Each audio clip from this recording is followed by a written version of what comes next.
welcome to the T-Max Show. T-Max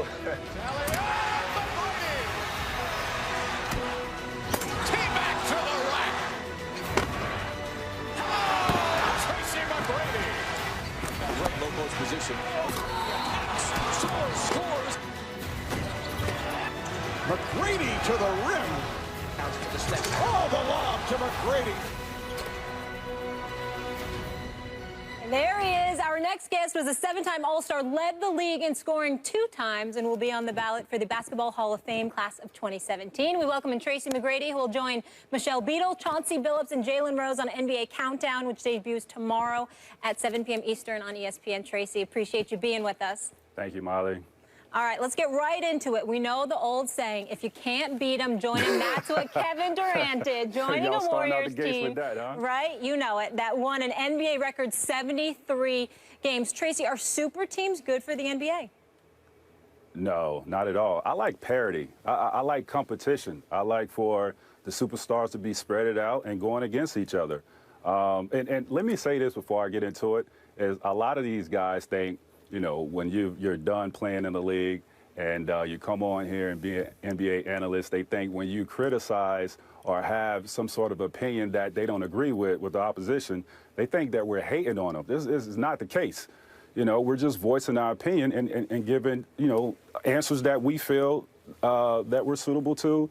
You know, and I think, you know, the super teams, no, they're not good. I will say that Kevin Durant going to the Golden State Warriors is a no-no. Well, I don't understand that. Well, take my advice like you usually do, my little brother right there, and just understand that just don't give a damn about what they think. No. As long as you're honest about it, that's all that matters, bro. That's all that matters. I know you know. I'm just reiterating it. Let me get to my question, because I want to make sure that you understand where I'm coming from. I considered the move by Kevin Durant, no disrespect, to be the weakest move I've ever seen by a superstar. I agree with you. Now, but there are people that would look at a Tracy McGrady and say, well, you were willing to join up in Orlando when you and Grant Hill were supposed to hook up. What was the difference between that move and this move by Kevin Durant? Are you serious? I mean, we really going to go there? I'm just asking a question. First of all, Orlando was nothing before we got there. They hadn't even made the playoffs. They missed the playoffs the previous year. And I wasn't joining a 2-time MVP, the first unanimous MVP of the NBA, or a team that just set the regular season record for wins. So it's no comparison to that. Tracy, hold on a second. It's okay if there's a super team if it's the Lakers. Look, Magic might be the best point guard ever, probably was. Kareem, the best center ever. Worthy a top 10 small forward ever. Same team, no problem. Bulls, greatest player ever. Scottie Pippen, top 10 small forward ever. Dennis Rodman, top 5 defensive player. They were drafted and traded for. So it's okay if the GM puts it together, but not the players? That's what I was about to say. They was drafted and traded for. What difference does that make? It's a big difference. Free agents. It's a big difference. What difference does that make? It's a big difference. The team exists. Who cares how it came together? Because we're talking about Kevin Durant. I'm asking Tracy. Max, we're talking about one of the best players in the world, top 3 best players in the world. Easy. And he's not, it's not like he left a team that wasn't a championship contending team. I have no problem with KD leaving OKC. The problem is you can't go and join the team that you had down. If you were in the league when Jordan was in his prime, with Pippen and Robin, you'd have had to join up with Kobe and Vince Carter and 10 other guys like that to compete with Jordan. You wouldn't have done that? If anybody has some sympathy for KD, it should be me. I'm a guy that struggled to make it to the second round. So I don't have no sympathy for that. I'm old school, man. I want the best to go against the best. That's what's happening. It's a testament to LeBron James's greatness that he has to join up with the Warriors. He's in the Eastern Conference. KD is in the West. They're trying to win chips. Here, listen, I'm going to move on because Max's position on this is pathetic, and I don't have the patience for it today. I really, really don't. Let me ask you about LeBron James, because we've seen LeBron James perform. He's obviously a 3-time champion now, been to 6 consecutive NBA Finals, 7 overall. You get to a point where you start asking, how much of a window does he have left? He's clearly the best player in the world. Clearly. He's proven it. How much time do you think he has left as the best player in basketball? I think LeBron has about 2 more years as the best player, head above, you know, everybody else. And what I think will give him the leash to, you know, kind of have that 2-year window is, you got a guy like Kyrie Irving that can carry him throughout the regular season, where he could kind of coast and kind of reserve his energy a little bit until you get to the playoffs. Not having somebody like Kyrie that can carry him like that, I think it'll wear on him throughout the regular season, and carrying on to the playoffs will wear him down some more. So he has about 2 more years to where he's the best player, clearly above everybody else. Tracy settled this one for us. Carmelo took exception with his top 15 ranking, the 15th. I think anywhere between 10 and 15 is perfectly okay for Carmelo. I might have him 13, but I think 15 is fair. Stephen A. thinks it's blasphemous. Who's right? Well, I'll say this. I think that ranking is based off of Melo's season last year, which is understandable because he's coming off a knee surgery. But looking at Melo in the Olympics this year, there's no way there's 15 guys better than him. Absolutely not. Are there 10 guys better than him? No, Melo is in my top 10. After what I saw in the Olympics, Melo is still top 10 to me. Well, I'm not even going by the Olympics. I'm going by the fact that he's 6'8", he's 240, he can score from anywhere. He can score with his back to the basket, he can score face to the basket, he can score from the free throw line, he can score beyond the three-point line. My only issue with Melo is the only thing that I think he should be held accountable for from this day forward. He's too, hold on, T. He's too great to lose to anybody other than the caliber of a LeBron James and people like that. If it ain't LeBron, if it ain't the Steph Curry, well, he's in the Eastern Conference. Year. Wait a minute. I don't want to see losses to DeMar DeRozan and Kyle Lowry, nothing but respect. I don't want to see a loss to Paul George. I don't want to see a loss to Isaiah Thomas.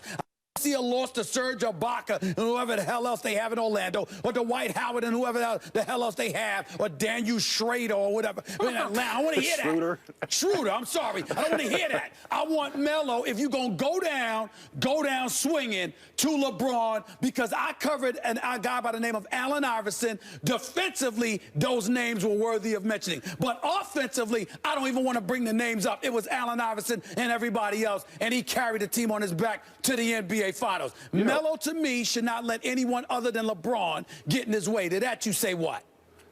Well, to that, I say don't overlook a team like Indiana Pacers with Paul George on there. I mean, Paul George is a superstar in this league. You just can't overlook him, you know. But I would say this. Melo being the type of scorer that he is, one thing that, you know, I always felt to go up against LeBron and give his team's problem is you got to have somebody that could put the ball in the hoop like Melo. On the other end, you got to make LeBron work. If you sit back and let LeBron off the hook to where he could kind of coast on the defensive end, and then on the other end, he's going to kill you because he's a very smart basketball player. He's one of the best endurance players in our league. So I always felt like Melo, if you give him a little bit of help, that he's that guy that can elevate his team past somebody like LeBron, because he'll give him fits on the offensive end. Poof is all I have to say. Tracy, now you see what I deal with. Thank you for putting up with these two. We appreciate the time and looking forward to seeing you on Countdown this season. It's going to be fun. Thank you, guys. Coming up after the break, so the question is, who is the biggest threat to LeBron James making it to his 7th consecutive NBA Finals, Max? I mean, the real answer is injury or the Cavs themselves. Yeah. Because the fake answer is the Boston Celtics. I mean, if the question is who's the second best team in the East, I suspect it'll be the Celtics. They're on the way up. They have a great young coach in Brad Stevens. They add Al Horford, who, when you really think about the way the modern NBA game is played, there are only a handful of bigs who play it just the way you want at the 5, at the 4 or the 5. And Al Horford's one of them. You know, you think of Draymond Green for Golden State. You think Karl Anthony Towns will be a super Draymond Green eventually, and already may be in the discussion among the elite this season. And Horford actually belongs in that kind of group. He can do just about all the things you want a big to do. You add that to a team that, while they did, look, Horford's not the kind of guy who's going to dominate a playoff series. But you add that component to a team that was looking to get over the top, and it doesn't get them over the top in terms of the Cavs, obviously. But it probably gets them over the top compared to the rest of the Eastern Conference. Well, that's not a bad pick. I'm proud of your analogy. Didn't know you knew that much about basketball, but I will tell you this. I'm still not willing to go that far. I don't underestimate it. I'm a fan of Brad Stevens. I love me some Isaiah Thomas. I'm not as enamored with the pickup of Al Horford as much as everybody else is. But I will say this. I'm not underestimating or sleeping on the Indiana Pacers. Jeff Teague, point guard out of Atlanta, picked up by Larry Bird in the offseason.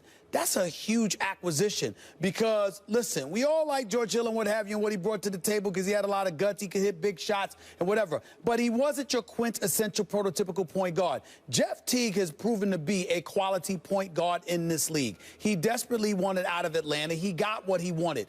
Paul George is a star.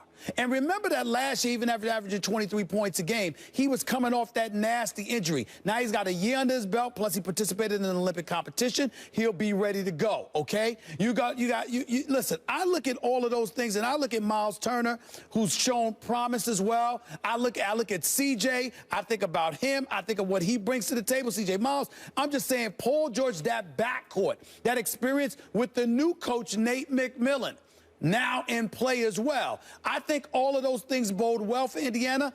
I'm not going to sit up there and poo-poo the Boston pick.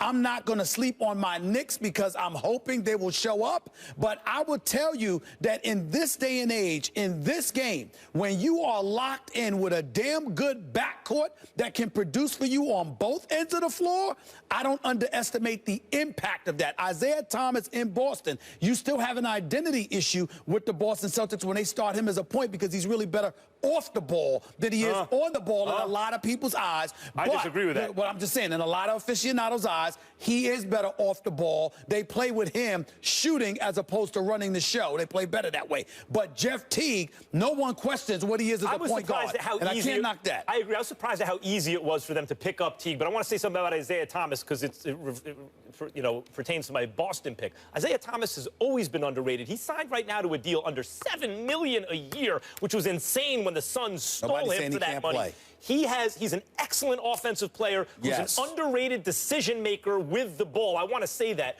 Also, speaking of backcourts, you can't sleep on Toronto. Masai Ujiri is an excellent GM. As soon as he left Denver, their fortunes went straight down. And the Raptors can't be slept on. Don't go all over there. The point is, you said Boston. And I'm telling you, when it comes to decision making, Isaiah Thomas is questionable. Underrated. Offensively, he's big time. He can put the ball in the hole. He can make big shots.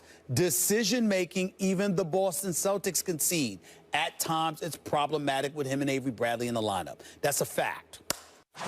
Hello again. We're going to play a little game of NBA fact or fiction. Here's how it works. I'm going to read you a line, and you tell me if it's fact or fiction. Are we ready, gentlemen? Let's go. Let's do it. Westgate has set the Clippers over-under at 54.5 wins, third most in the Western Conference behind the Warriors and Spurs. Max Kellerman, fact or fiction, the Clippers will play in the Western Conference Finals this season. Fact, and I'll tell you why. Doc Rivers will not allow this era to pass. That at least the Western Conference Finals appearance. This is his best chance this year. CP3 and Blake, both top 10 players. DeAndre, an all-star, and the Western Conference because Durant going to the Warriors and Duncan's retirement is a little weaker. This is the year they do it. They lose to the Warriors in the Western Conference Finals.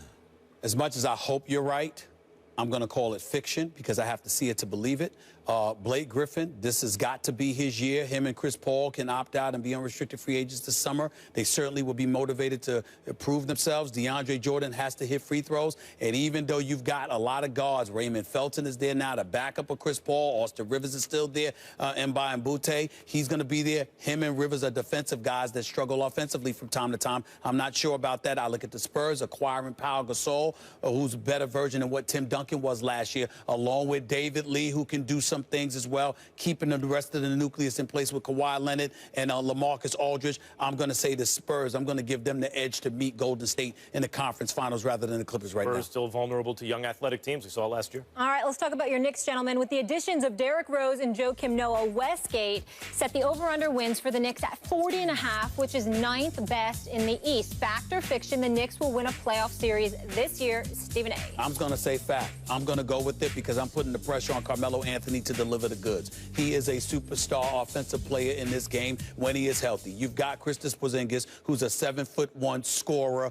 and very, very capable. You added veterans in Joakim Noah and Derrick Rose. Courtney Lee, although I would have preferred Dwayne Wade, Courtney Lee is still a damn good player. When I look at all of those things into consideration, along with Hornacek, convincing Phil Jackson, you don't have to use the triangle all the time. This should be the year the Knicks can win a playoff series similar to what Mike Woodson did about 3 or 4 years ago. Fiction, they'll make make the playoffs. They won't win a series. The problem is timing. Porzingis is not yet in his prime. Carmelo is exiting his. Derrick Rose can't shoot. Good thing they have Courtney Lee, because in a couple of years that contract's not going to look so great. But right now he can shoot and defend, which is what they need. But the pieces aren't going to come together at the right time for the Knicks for them to take that next step or 2 steps and not only make it but win a series this year. Tough for you to say. Stephen A. trying to speak it into existence. Last one. James Harden moving to point guard is now playing for Mike D'Antoni. Fact or fiction? Is it a good idea for the Rockets to move Harden to point guard? Max. Yes. First of all, Mike D'Antoni knows offense. He knows how to use his offense. When he has a muse, even if it's like, forget about Steve Nash, a Jeremy Lin, he can make great things happen offensively. And James Harden's really the point guard anyway. He's the primary ball handler. The offense runs through him. So the difference is D'Antoni will get him to make quicker decisions, get rid of the ball quicker. It'll make Harden a better player. I think Harden's already a superstar in this league. He already averaged 7.5 assists last year. But I would say fiction. I don't think it's a good move because D'Antoni doesn't prioritize defense.